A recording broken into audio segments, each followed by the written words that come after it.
পৃথিবীতে আমরা যে কাজই করি না কেন তার থেকেও বেশি গুরুত্বপূর্ণ হলো সঠিক সময়ে সঠিক সিদ্ধান্ত নিতে পারা। কারণ সময় মতো একটি সঠিক সিদ্ধান্ত আমাদের জীবনের অনেক জটিলতা দূর করে দিতে পারে। আজকের গল্পে আমরা দেখব সেই রকমই একটি উদাহরণ।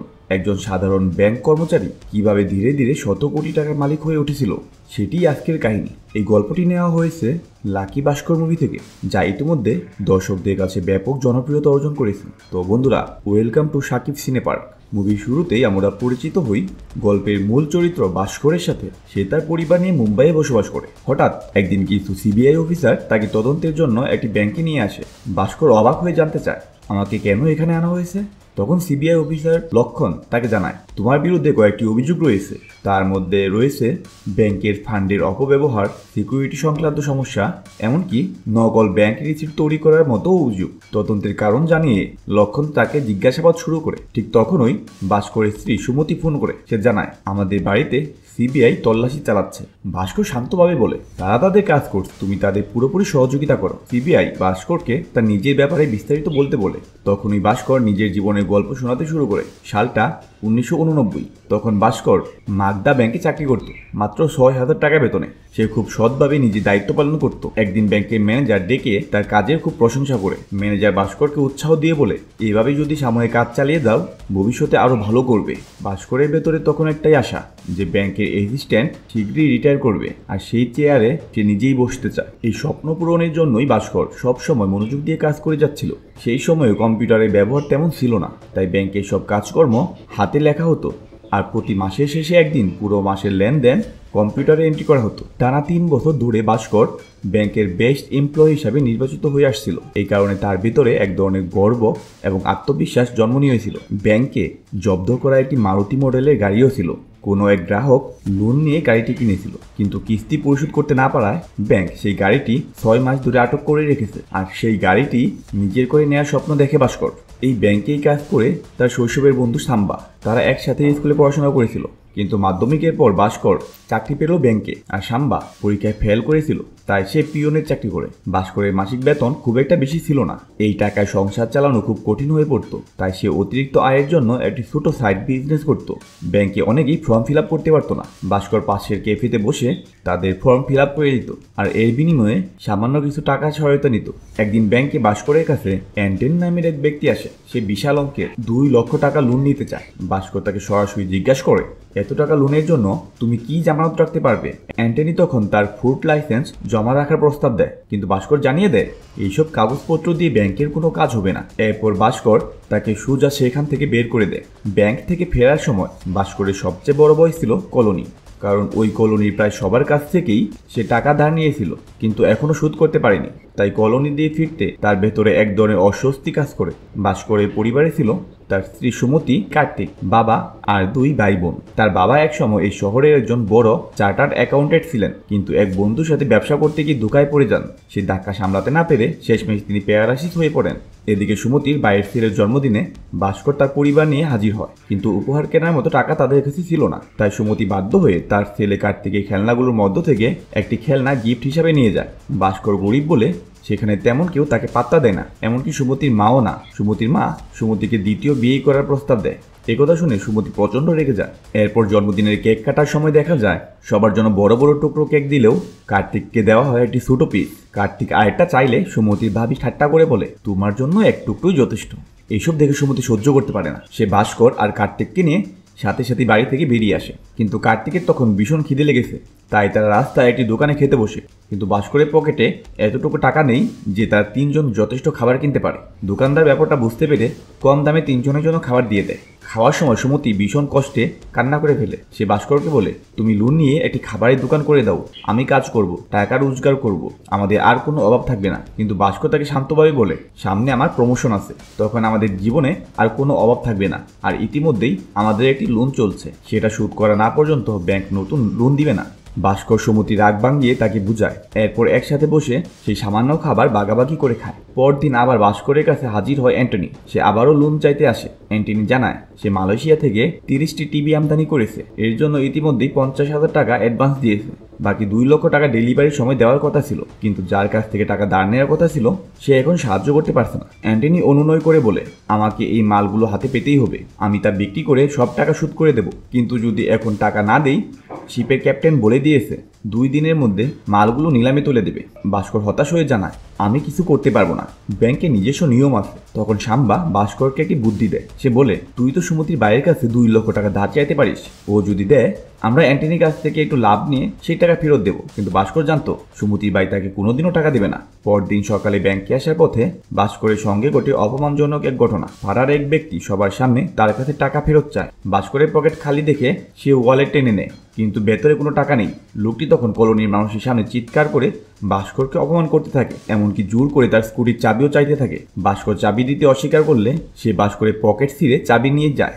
এত লোকের সামনে এভাবে অপমানিত হয়ে ভাস্কর লজ্জা আর কষ্ট অনুভব করে। স্কুটি না থাকায় সে বাধ্য হয়ে পুরো রাস্তা দৌড়ে দৌড়ে ব্যাংকে পৌঁছায়। ব্যাংকে পৌঁছেই ভাস্কর এমন কিছু দেখে যার জন্য সে একদমই প্রস্তুত ছিল না।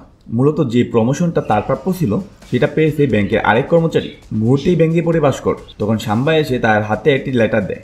ওই লেটার থেকেই ভাস্কর জানতে পারে যে ম্যানেজার সারাক্ষণ তার কাজের প্রশংসা করত, যে ম্যানেজার তাকে আশ্বাস দিয়েছিল প্রমোশন দেবে, সেই ম্যানেজারের রিকমেন্ডেশন লেটারে ভাস্করের নামই নেই। রাগে ক্ষুবে ভাস্কর ছুটে যায় ম্যানেজারের রুমে। সে কাপা গলায় প্রশ্ন করে, আমার মধ্যে কমতি কি ছিল? আমি প্রতিটি কাজ ঠিকভাবে করেছি, প্রতিদিন সময় মতো অফিসে আসতাম, অকারণে কোনো ছুটি কাটাইনি, তাহলে কেন আমি প্রমোশন পেলাম না? ম্যানেজার শান্তভাবে বোঝানোর চেষ্টা করে, কিন্তু ভাস্কর আর শুনতে চায় না। বরং সে বলে ফেলে, আপনি শুধু সুধীরকে ফেভার করেছেন, তাকে ইচ্ছে করেই চাকরিটা দিয়েছেন। এই কথা শুনে ম্যানেজার খেপে যায়। সে চিৎকার করে বলে, সুধীর তোমার চেয়ে অনেক বেশি অ্যাকাউন্ট এনেছে, আর তোমার মতো কোনো সাইড বিজনেসও করে না। তুমি যা করছো সেটা যদি আমি জিএমকে জানাই তাহলে শুধু তোমার প্রমোশনই নয়, চাকরিটাও হারাবে। ম্যানেজার তখনই ভাস্করের নামে কমপ্লেন করতে চায়, কিন্তু ভাস্কর জানতো এই চাকরিটা হারালে তার পরিবারের অবস্থা আরও খারাপ হয়ে যাবে। তাই অসহায় ভাস্কর কান্নায় ভেঙে পড়ে সবার সামনে ম্যানেজারের পা ধরে ক্ষমা চাইতে থাকে। অফিসের সহকর্মীরা ম্যানেজারকে অনুরোধ করে ভাস্করকে ক্ষমা করে দিতে। অবশেষে ম্যানেজার তাকে একটি কঠিন ওয়ার্নিং দিয়ে বলে, কখনো আর এইভাবে কথা বলবে না। কিছুক্ষণ পর ভাস্কর নিজেই সামলে নেয়।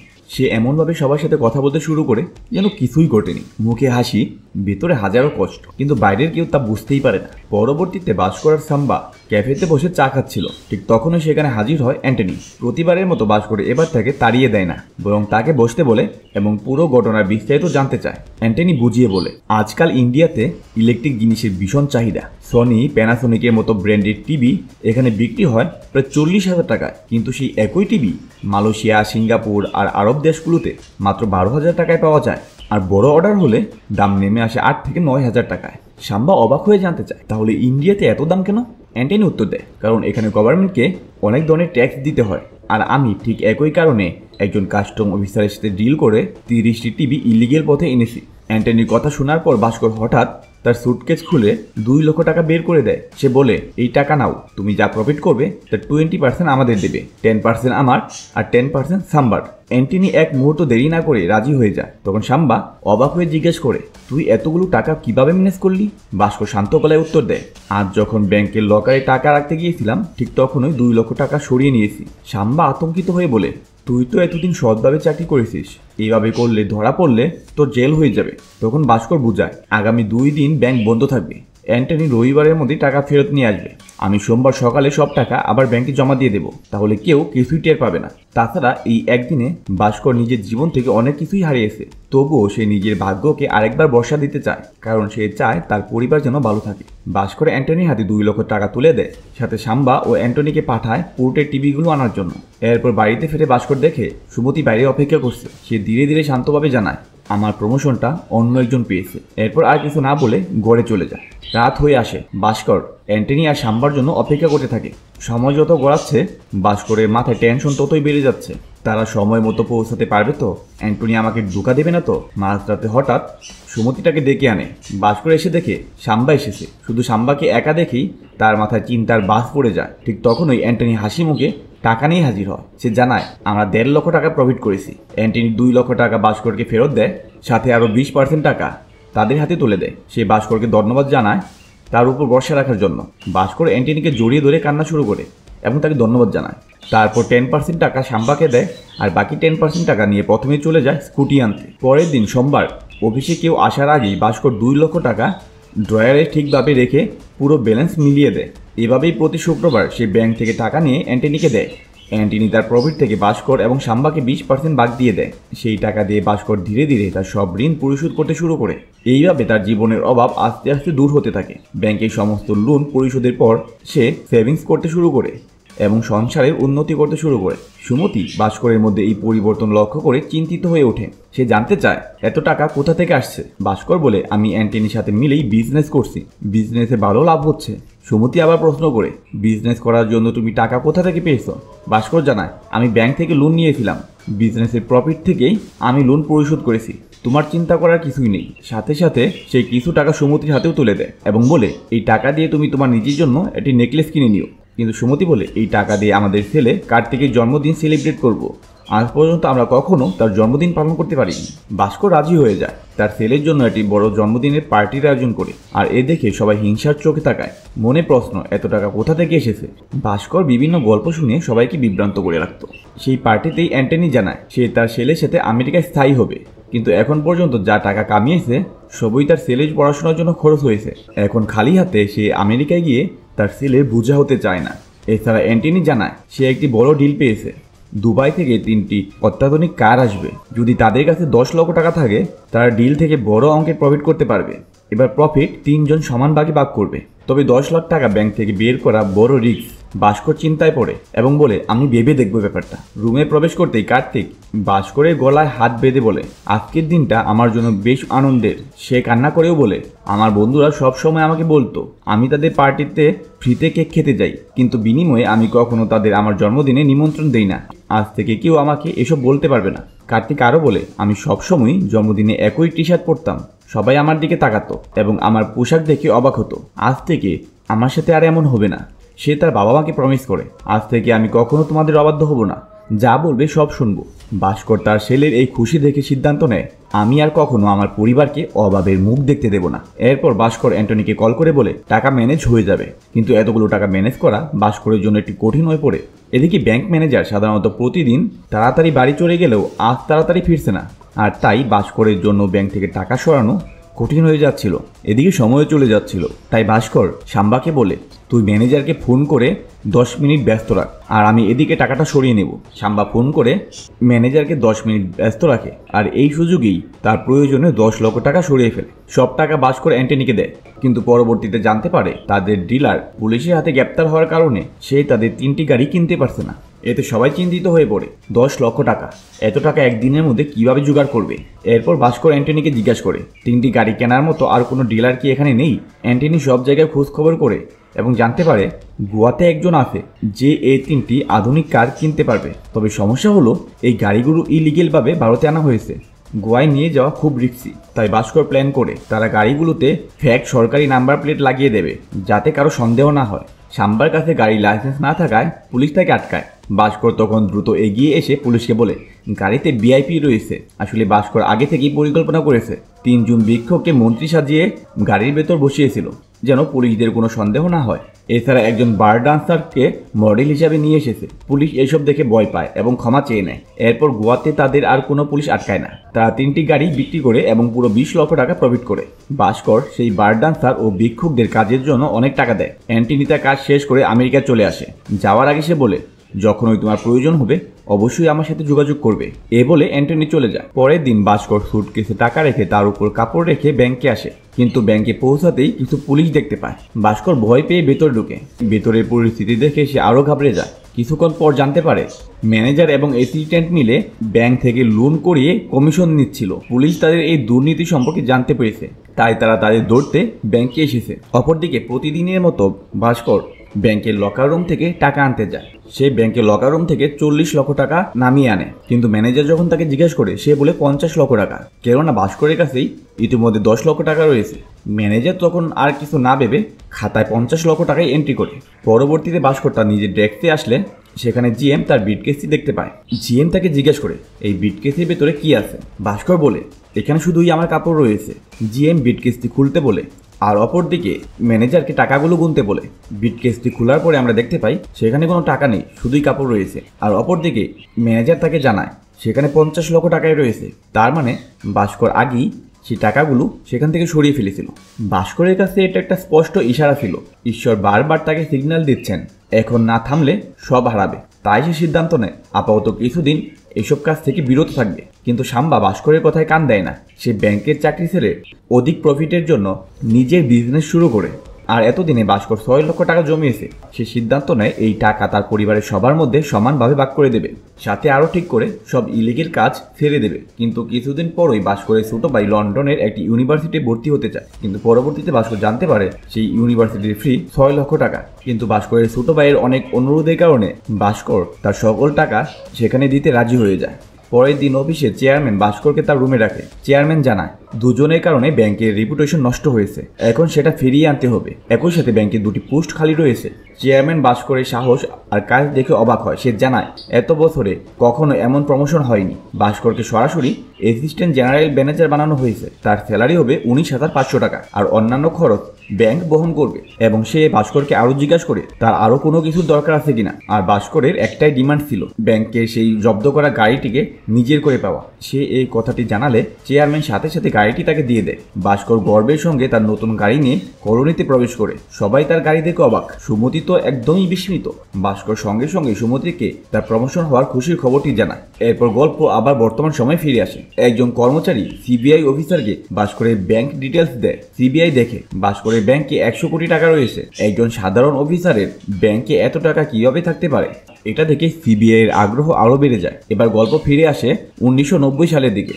চেয়ারম্যান ভাস্করকে নির্দেশ দেয় কিছু গুরুত্বপূর্ণ ক্লায়েন্টকে গুরুত্ব সহকারে হ্যান্ডেল করতে। তার মধ্যে একজন হলেন হার্ষা মেহরা। হার্ষা মেহরা তাদের ব্যাংকের একজন অত্যন্ত গুরুত্বপূর্ণ ক্লায়েন্ট। সে তাদের ব্যাংকে কোটি কোটি টাকার লেনদেন করে। পরের দিন সুরাজ ভাস্করের সাথে দেখা করতে আসে। সে মূলত হার্ষা মেহরার অ্যাসিস্ট্যান্ট। সে বলে হার্ষা ভাই ক্যাটারি ব্যাংকের কিছু বিয়ার দিয়েছে। মূলত ব্যাংক অন্য ব্যাংকের সাথে সরাসরি লেনদেন করতে পারে না, একজন মিডিয়ামের প্রয়োজন। এখানে সেই মিডিয়াম হলো হার্ষা মেহরা। কাটারি ব্যাংক চাইলে লোন দিতে পারে, তবে সেটা হার্ষা মেহরার মাধ্যমে জমা দিতে হয়। হার্ষা মেহরা এই কাজের জন্য 0.001% কমিশন নেয়। ভাস্কর ব্যাংক রিসিট দেখে সই করে দেন এবং সুরাজকে নির্দেশ দেন 2 সপ্তাহের মধ্যে লোনের টাকা পরিশোধ করতে হবে। কিন্তু সুরাজ জানায় এই 2 সপ্তাহের মধ্যে লোন পরিশোধ করা সবসময় সম্ভব হয় না, কখনো 1-2 দিন দেরি হয়। সুরাজ ভাস্করকে দামি একটি ঘড়ি উপহার দেয়, কিন্তু ভাস্কর তা ফিরিয়ে দেয় এবং বলে 2 সপ্তাহের মধ্যেই লোন দিতে হবে। সুরাজ পরে 4 সপ্তাহ পরে লোন পরিশোধ করতে আসে। ভাস্কর তাকে সতর্ক করে যাতে ভবিষ্যতে এমন দেরি আর না হয়। ভাস্কর হার্ষ মেহরার ব্যাংক স্টেটমেন্ট দেখে বুঝতে পারে টাকা কাটারি ব্যাংকে যাওয়ার বদলে গ্রাহাই কোম্পানিতে গিয়েছে। তিনি কাটারি ব্যাংকের ম্যানেজারের সাথে কথা বলেন এবং বুঝতে পারেন পুরো ব্যাংক হার্ষার নিয়ন্ত্রণে। ভাস্কর জানতে পারে হার্ষা ব্যাংক থেকে যে টাকা নেয় তা কাটারি ব্যাংকে না পাঠিয়ে গ্রাহাই কোম্পানিতে পাঠায়। গ্রাহাই কোম্পানি সেই টাকা দিয়ে বিভিন্ন ছোট ছোট কোম্পানি শেয়ার ক্রয় করে। তারা নিজেদের লোক দিয়ে শেয়ার ক্রয় করে মূল্য বাড়ায়। মূল্য বাড়ার পর তারা সব শেয়ার একসাথে বিক্রি করে দেয়। এই পুরো প্রক্রিয়াটির জন্য তাদের 4 সপ্তাহ সময়ের প্রয়োজন। ফলে ব্যাংক থেকে যে টাকা কাটারি ব্যাংকে যাওয়ার কথা ছিল তা হার্ষার কাছেই থেকে যায়। হার্ষা সেই টাকা শেয়ার মার্কেটে ব্যবহার করে 10 গুণ লাভে আনে এবং টাকা আবার মাগদা ব্যাংকে ফেরত পাঠায়। পুরো প্রক্রিয়াটি সম্পূর্ণ অবৈধ। ভাস্কর চেয়ারম্যানকে খবরটি জানাতে চায়, কিন্তু পরবর্তীতে সে ভাবেন এতে তার কোনো লাভ হবে না। তিনি সুযোগটা কাজে লাগানোর সিদ্ধান্ত নেন। পরবর্তীতে সে সুরাজের সঙ্গে একটি মিটিংয়ের আয়োজন করে। সুরাজ ভাস্করের মুখে এই সকল তথ্য জানতে পেরে তাকে কিছু টাকার অফার দেয়, কিন্তু ভাস্কর বারবার তা প্রত্যাখ্যান করছিল এবং সে বলে আমার অফার আমি নিজে ঠিক করব। সুরাজ তখন তার অফার জানতে চায়। সেই সময় ভাস্কর জানায় তার কোনো টাকার প্রয়োজন নেই, পরিবর্তে তাদের লাভ্যাংশ থেকে 1% ভাস্করকে দিতে হবে এবং তারা কোন শেয়ার কখন কিনবে এবং কখন বিক্রি করবে তা আগে থেকেই ভাস্করকে জানাতে হবে। সুরাজ তার প্রস্তাবে রাজি হয়। আর এইভাবেই ভাস্কর আবার ইলিগেল কাজে জড়িয়ে পড়ে আর তার ভাগ্যের দরজাও খুলে যায়। মাত্র 1 মাসের মধ্যে সুরাজ ভাস্করের কাছে 25 লক্ষ টাকা পৌঁছে দেয়। কিন্তু একজন সাধারণ ব্যাংক কর্মচারীর কাছে এত টাকা থাকা মোটেও স্বাভাবিক নয়। তাই ভাস্কর আনোয়ার নামের এক ছেলের সঙ্গে দেখা করে, যার সঙ্গে অ্যান্টনি তার পরিচয় করিয়ে দিয়েছিল। ভাস্কর আনোয়ারকে জানায় এই টাকা কিভাবে হোয়াইট বা লিগেল করা যায়। আনোয়ার তাকে বুদ্ধি দেয় একটি লটারি কেনার মাধ্যমে আমরা এই টাকা লিগেল করতে পারি। এরপর ভাস্কর 10% কমিশনের বিনিময়ে সেই কোম্পানি থেকে একটি লটারি টিকিট কিনে নেয় এবং কিছুদিন পর খবরের কাগজে সেই লটারি ড্রয়ের নিউজটি আসে। আর সেটি দেখে ভাস্কর এমন একটি অভিনয় করে যেন সে সত্যি সত্যি লটারি জিতেছে এবং এলাকার সবাইকেই এই খবরটি জানায় যেন কেউ তার টাকার ব্যাপারে সন্দেহ না করে।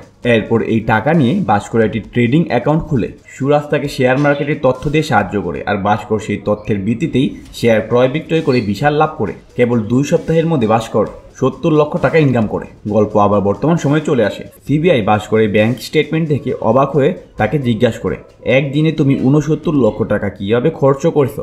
ভাস্কর তাকে জানায় তার বোনের বিয়ের জন্য তারা একটি জুয়েলারি দোকানে গিয়েছিল, কিন্তু দোকানের কর্মচারীরা তাদের গাড়ি, তাদের পোশাক দেখে তাদের গুরুত্ব দেয়নি। সে দোকানের ভিতরে গিয়ে বুঝতে পারে যাদের কাছে টাকা আছে, বড় বড় গাড়ি আছে, দোকানদাররা তাদেরকে অধিক সম্মান দিচ্ছে, আর ভাস্করদের মতো মধ্যবিত্তদের তারা খুব একটা পাত্তা দিচ্ছিল না। এবং পরবর্তীতে যখন তারা একটি গয়না পছন্দ করে এবং তার মূল্য পরিশোধ করতে একটি চেক দেয়, তারা চেক গ্রহণ করতে অস্বীকৃতি জানায়। তারা বলে, আমাদের দোকানে ক্যাশ অ্যাকাউন্ট নেওয়া হয়, কোনো চেক নেওয়া হয় না। এরপর ভাস্কর তার পরিবার নিয়ে সেই দোকান থেকে বেরিয়ে আসে, এই বলে যে আমি ব্যাংক থেকে টাকা তুলে নিয়ে আসি। এরপরই ভাস্কর ব্যাংক থেকে টাকা তুলে সরাসরি একটি কাপড়ের দোকানে যায়। সেখানে গিয়ে সে দোকানদারকে সবচেয়ে দামি কাপড় দেখাতে বলে এবং সাথে সাথে সে তার ব্যাগ খুলে দোকানদারকে সমস্ত টাকা দেখায়। এরপর দোকানদার একটি বিশেষ রুমে তাদেরকে নিয়ে প্রবেশ করে, যেখানে দেশের নামকরা ডিজাইনারদের কাপড় রয়েছে। সেখান থেকে তারা ইচ্ছে মতো নিজেদের মতো শপিং করে এবং সেই নতুন জামা কাপড় পরে সরাসরি চলে যায় গাড়ির দোকানে। সেখান থেকে তারা অনেক দামি একটি নতুন মডেলের গাড়ি কিনে এবং সেই গাড়িটি নিয়ে তারা আবার পুনরায় সেই জুয়েলারির দোকানে ফিরে আসে। এবার তাদের গাড়ি দেখে দোকানের লোকজন দোকান থেকে বেরিয়ে তাদের রিসিভ করতে আসে এবং যখন দেখে ওই গাড়ি থেকে ভাস্কর বের হচ্ছে, তখন তারা সবাই অবাক হয়ে যায়। এবং পরবর্তীতে ভাস্কর ওই জুয়েলারি দোকানের পুরো কাউন্টার খালি করে ফেলে। এরপর যখন সে মূল্য পরিশোধ করতে যাবে, তখন সামান্য কিছু টাকা কম পড়ে। তখন দোকানদার নিজে থেকেই বলে, স্যার আমরা চেকও গ্রহণ করি। তখন ভাস্কর বলে, সম্মান পেতে হলে শুধু টাকা কামানোই না, টাকার রূপ দেখানো জরুরি। সিবিআই অফিসার ভাস্করের এইসব অ্যাক্টিভিটিস দেখে খুবই অবাক হয়। ভাস্কর খুব ধুমধাম করে তার বোনের বিয়ে সম্পূর্ণ করে। ভাস্কর সুরাজের সাথে এই বিজনেস চালিয়ে যায় এবং আরও টাকা উপার্জন করে। পরবর্তীতে ভাস্কর আবার আনোয়ারের মাধ্যমে টাকাগুলো লিগেল করতে চায়, কিন্তু আনোয়ার জানায় যদি বারবার লটারির মাধ্যমে টাকা লিগেল করতে চায় তাহলে বিষয়টা মানুষের কাছে সন্দেহজনক হবে। তাই আনোয়ার একটি নতুন পরিকল্পনা দেয়, তারা যদি তাদের টাকা দেশের বাইরে পাঠাতে পারে তাহলে সহজেই আবার হোয়াইট মানিতে পরিণত করা সম্ভব। তবে তা করতে হলে একটি প্রাইভেট লিমিটেড কোম্পানি খোলার প্রয়োজন, যাতে বিদেশি কোম্পানি তাদের কোম্পানি থেকে মালামাল কিনবে এবং তার বিনিময়ে তারা টাকা প্রদান করবে। অপরদিকে যেহেতু সুমতি অনেকদিন ধরেই একটি হোমমেড ফুডের বিজনেস করতে চেয়েছিল, তাই ভাস্কর এবার সুমতির জন্য একটি আচারের দোকান খুলে দেয় এবং আনোয়ারকে ওই দোকানের অ্যাকাউন্টেন্ট হিসাবে নিয়োগ দেয়। আনোয়ার দোকানে নিয়মিত ফেক বিল বানিয়ে সবাইকে জানায় এই দোকান থেকেই ব্যবসায় লাভ হচ্ছে। এদিকে সুমতি দেখছে ভাস্কর দিন দিন খুবই রুড হয়ে যাচ্ছে। টাকার নেশা তার মধ্যে অনেক ইগো জমাতে থাকে। সে গরিব মানুষদের যেন মানুষই মনে করে না, সব সময় টাকার গরম দেখাতে শুরু করে। একদিন ভাস্করের গাড়ির সাথে কলোনির একজনের স্কুটির ধাক্কা লাগে। এটি সেই ব্যক্তি যে আগে বাজারে সবার মাঝে ভাস্করকে অপমান করেছিল, তার পকেট ছিঁড়ে স্কুটির চাবি নিয়ে নিয়েছিল। তাই এবার ভাস্কর আরও বেশি রেগে যায়। সে রেগে গিয়ে লোকটি স্কুটি ভেঙে ফেলে এবং সেই সাথে কলোনির সবার সামনে তাকে মারতে শুরু করে এবং তার সাথে খারাপ ব্যবহার করে। সুমতি এসব দেখে খুবই কষ্ট পায়। তাদের মধ্যে ধীরে ধীরে দূরত্ব বাড়তে থাকে। সুমতি ভাস্করকে এভাবে আর দেখতে চায় না। সে চায় তার পুরনো ভাস্কর আবার ফিরে আসুক, সাদামাটা জীবনে ফিরে যেতে চায়। একদিন কাটারি ব্যাংকের ম্যানেজার ভাস্করের সাথে দেখা করতে আসে। ভাস্কর তাকে জানায় কাটারি ব্যাংকে এখনো পর্যন্ত 90 কোটি টাকা লোন রয়েছে। এই কথা শোনার পর ম্যানেজার আকাশ থেকে পড়ে। সে ভাস্করের কাছ থেকে লোনের স্টেটমেন্ট চেক করে এবং সে বলে ব্যাংক রিসিটগুলোতে যে সাইন রয়েছে সেটি তার নয়। হর্ষা ব্যাংক রিসিটে তার সাইন নকল করেছে। এইসব কথা যদি বাইরের জগতে প্রকাশ পায় তাহলে শেয়ার মার্কেট ক্র্যাশ হয়ে যাবে, ভারতের ইকোনমি নিচে নেমে আসবে। এত টেনশনের মধ্যে লোকটি স্ট্রোক করে। ভাস্কর সাথে সাথে তাকে নিয়ে হসপিটালে যায়, কিন্তু ম্যানেজারকে বাঁচাতে পারে না। ভাস্কর সুরাজের সাথে দেখা করতে চায়। কেন এতগুলো ফেক সাইন বানানো হয়েছে সুরাজ জানায় হর্ষা ভাই সব সামলে নেবে। ভাস্কর প্রচুর টেনশনে পড়ে যায়। সে বুঝতে পারছে না এই সমস্ত ফেক অ্যাকাউন্ট রিসিট সে কিভাবে মিলাবে। যদি হর্ষা মেহরা ব্যাংকের কাছ থেকে নেওয়া 90 কোটি টাকার লোন পরিশোধ না করে তাহলে তা কি হবে। এদিকে সুমতির ভাই বিজনেসে লস খেয়েছে। সুমতির মা তাকে টাকা দিয়ে সাহায্য করতে বলে, কিন্তু সুমতি জানায় এটা ভাস্করের টাকা, সে তার টাকা যা ইচ্ছে তাই করবে, তাতে আমার কোনো কিছু করার নেই। এই শুনে সুমতির মা রেগে গিয়ে সুমতিকে অনেক অপমান করে এবং অহংকারী বলে গালি দেয় এবং আরও বলে আমার দেয়া বিজনেসের আইডিয়া থেকেই তোমরা এত টাকা ইনকাম করেছো। এটা শুনে সুমতি খুব রেগে যায়। সে বাড়ি এসে দোকানের সব কিছু ভেঙে ফেলে। কান্না করতে করতে ভাস্করকে বলে আমি আমার পুরনো পরিবারকে ফিরে পেতে চাই, আমার এত টাকা পয়সা কিছুই লাগবে না, আমি শুধুই চাই আমার পুরনো ভাস্করকে। এইসব ঝামেলা শুনে ভাস্করের বাবা রুম থেকে বেরিয়ে আসে। সে তাদের ব্যবসার ফেক বিলগুলো দেখিয়ে তার মানে জানতে চায়। ভাস্কর তার বাবাকে অনেক উল্টোপাল্টো বোঝানোর চেষ্টা করে, তবে তার বাবা বলেন আমি এক সময় এই শহরের টপ চার্টেড অ্যাকাউন্টেন্ট ছিলাম, তুমি আমাকে মিথ্যে বোঝাতে পারবে না। আমি জানি তুমি যা করছো তা খুবই ভয়ঙ্কর, তুমি এই বিজনেসের আড়ালে মানি লন্ডারিং চালাচ্ছ, টাকা কামানোর একটা নেশা তোমাকে পেয়ে বসেছে। এরপর ভাস্করের বাবা ভাস্করকে বলে, অনেক বড় বড় মানুষের পতন হয়েছে, শুধুমাত্র তারা জানতো না তাদের কোথায় থামা উচিত। আমার মনে হয় তোমার এখনই থামা উচিত, তা না হলে তোমার এই সকল সফলতা কোনো মাইনে রাখবে না। এসব শুনে ভাস্করও বুঝতে পারে অনেক হয়েছে, এবার তার থামা উচিত, না হলে তাকে এই বিপদ থেকে কেউ উদ্ধার করতে পারবে না। সে তার জমানো টাকা থেকে বাইকে লন্ডনে বাড়ি কিনে দেয়, বোনকে 2টি ফ্ল্যাট দেয় এবং কিছু টাকা সুমতির বাইকে নতুন ব্যবসার জন্য দেয় এবং বলে এই টাকাগুলো আর ফেরত দিতে হবে না। বিনিময়ে সে সুমতিকে তার ব্যবসার পার্টনার বানায়। ভাস্কর আশেপাশে সকলকে সাহায্য করতে থাকে আর এইভাবে সে তার ভুলগুলো সংশোধন করতে থাকে এবং পরবর্তীতে আমরা দেখতে পাই সুমতি ও ভাস্করের সম্পর্ক আগের মতো ভালো হতে শুরু করেছে। সুরাজ আবারও ভাস্করের কাছে বিয়া নিয়ে আসে, কিন্তু ভাস্কর সেটাকে অনুমোদন না দিয়ে ছিঁড়ে ফেলে। সে জানায় হার্ষা সমস্ত লোন পরিশোধ করার আগে সে আর কোনো নতুন বিয়ার ইস্যু করবে না। এই কারণে সুরাজ জিএমের কাছে ভাস্করের নামে অভিযোগ জানায়। জিএম যখন ভাস্করকে এই নিয়ে কথা শোনাচ্ছিল তখন ভাস্কর রাগে চাকরি ছেড়ে পদত্যাগ করে। ব্যাংকের সবাই তাদেরকে হতবাক হয়, তারা সকলেই ভাস্করকে চাকরি ছেড়ে দিতে নিষেধ করছিল, কিন্তু ভাস্কর তাদের অনুরোধ নাকচ করে চাকরি ছেড়ে চলে আসে। 2 দিন পর সিবিআই ভাস্করকে ধরে আনে, যা আমরা বর্তমান সময়ে দেখছি। তারা দেখে ভাস্কর সব অবৈধ টাকা বৈধ করেছে এবং কোনো প্রমাণ রাখেনি, তাই সিবিআই তাকে আটকাতে পারে না। তবে চাইলে তারা ভাস্কর এবং সুমতির কোম্পানির স্টেটমেন্ট ইউকে পাঠাতে পারে, এতে সমস্ত অ্যাকাউন্ট ফ্রিজ হয়ে যাবে এবং ভাস্কর আর টাকা বের করতে পারবে না। কিন্তু সিবিআই এর ওই অফিসার তাকে একটি অফার দেয়। সে ভাস্করকে বলে গ্রুহাই কোম্পানিতে 100 কোটি টাকার একটি চেক তৈরি করে হার্ষার ব্যাংকে জমা দিতে, এতে কারো সন্দেহ হবে না এবং হার্ষা যে 100 কোটি টাকা লোন নিয়েছিল তা সুদ হয়ে যাবে। ভাস্কর বুঝতে পারে সে কি করবে তা বুঝে ওঠার আগেই সেখানে উপস্থিত হয় ব্যাংকের চেয়ারম্যান এবং জিএম। সে বুঝতে পারে চেয়ারম্যান, জিএম এবং সিবিআই তারা সবাই হার্ষার হাতের পুতুল। তবে ভাস্করের জন্য সিদ্ধান্ত খুবই সাধারণ। সে তার ব্যাংকের থাকা সমস্ত টাকা হাসি মুখে চেক সাইন করে গ্রাহাই কোম্পানি নামে দিয়ে দেয়, কারণ সে চায় সে এখন সাধারণভাবে জীবনযাপন করবে এবং তার পরিবার নিয়ে সুখে থাকবে। পরের দিন সূর্য চেক ভাঙাতে ব্যাংকে আসে, কিন্তু সে জানতে পারে ভাস্কর 10 দিন আগে তার সমস্ত টাকা ব্যাংক থেকে তুলে নিয়েছে এবং সাথে সাথে ব্যাংকের অ্যাকাউন্টও ডিএক্টিভ করে দিয়েছে। চেয়ারম্যান এবং সিবিআই এসব শুনে পুরো শকড হয়ে যায়। চেয়ারম্যান বলতে থাকে কিন্তু সিস্টেমে তো দেখাচ্ছে তার অ্যাকাউন্টে 100 কোটি টাকা রয়েছে। তখন ব্যাংকের কর্মচারী তাকে জানায় তারা শুধু মাসের শেষেই ডাটাগুলো ব্যাংকের কম্পিউটারে এন্ট্রি করে, আর তাই এখনও ভাস্করের ওই ডাটাটা এন্ট্রি করা হয়নি। এই শুনে চেয়ারম্যান এবং সিবিআই অফিসার বিভ্রান্ত হয়। তারা ভাবতে থাকে ভাস্করকে এখন কোথায় খুঁজে পাবে, কিন্তু ততক্ষণে ভাস্কর পরিবারের সাথে আমেরিকা চলে গেছে। আসলে এই প্ল্যান ভাস্করের বাবাই দিয়েছিল। তার বাবা আগে থেকেই বুঝতে পেরেছিল কোনোদিন এমন পরিস্থিতি আসতে পারে যেদিন ভাস্কর বিপদে পড়তে পারে। ভাস্কর জানতে পারে যদি তারা আমেরিকায় $1 কোটি ডোনেট করে তবে তারা আমেরিকার সিটিজেনশিপ পেতে পারবে। এভাবেই ভাস্কর আমেরিকার সিটিজেনশিপ পেয়ে যায়, কেননা সে তার বন্ধু অ্যান্টনির মাধ্যমে সেখানে একটি হোটেল কিনে নেয় এবং হোটেলে ব্যবসা শুরু করে। সিবিআই ভাস্করের বাড়িতে আসে, কিন্তু সেখানে তাদের কাউকেই পায় না। ভাস্কর পুরো পরিবার নিয়ে আমেরিকা চলে গেছে। দেশ ছেড়ে চলে যাওয়ার আগে ভাস্কর একটি কাণ্ড ঘটায়। সে আরবিআই ডিপার্টমেন্টের ব্যাংকের চেয়ারম্যান, সিবিআই এবং জিএম এর সকল দুর্নীতির কথা জানিয়ে আসে। আরবিআই মাগদা ব্যাংকে তদন্ত করতে আসে এবং স্টেটমেন্ট দেখে সব ইলিগেল কার্যক্রম সম্পর্কে জানতে পারে। তারা দেখে কিভাবে Harsha Mehra fake account receipt বানিয়ে শেয়ার মার্কেট ম্যানিপুলেশন করেছিল এবং এই 3 জন হার্ষার সাথে জড়িত ছিল। আর এইভাবেই ভাস্কর তাদের সকলকে ফাঁসিয়ে দেশ ছেড়ে চলে যায়। বর্তমানে ভাস্কর আমেরিকায় একটি হোটেল ব্যবসা শুরু করেছে এবং সেই লাইফস্টাইল অনুযায়ী জীবনযাপন করছে যেমনটা সে কল্পনা করত। ভাস্কর জানায় তার সফলতার পেছনে সবচেয়ে বড় অবদান হলো কাটারি ব্যাংকের ম্যানেজারের মৃত্যু এবং তার বাবার দেয়া সঠিক পরামর্শ। ভাস্কর শেষমেশ বলে যদি আমরা জিতেও শেষমেশ হেরে যাই তাহলে কেউ আমাদের মনে রাখবে না, আর যদি আমরা হারতে হারতে শেষে এসে জিতে যাই তাহলে সবাই আমাদের মনে রাখবে। আমি এই খেলায় হেরে হেরে জিতেছি, এটা একদম গ্লাম্পিং এর মতো, এবং আমি জানতাম কোথায় আমাকে থামতে হবে, আর এই জন্যই আমি আমার জীবনে সফল হতে পেরেছি। আর এখানেই মূলত সিনেমার গল্পটি শেষ হয়।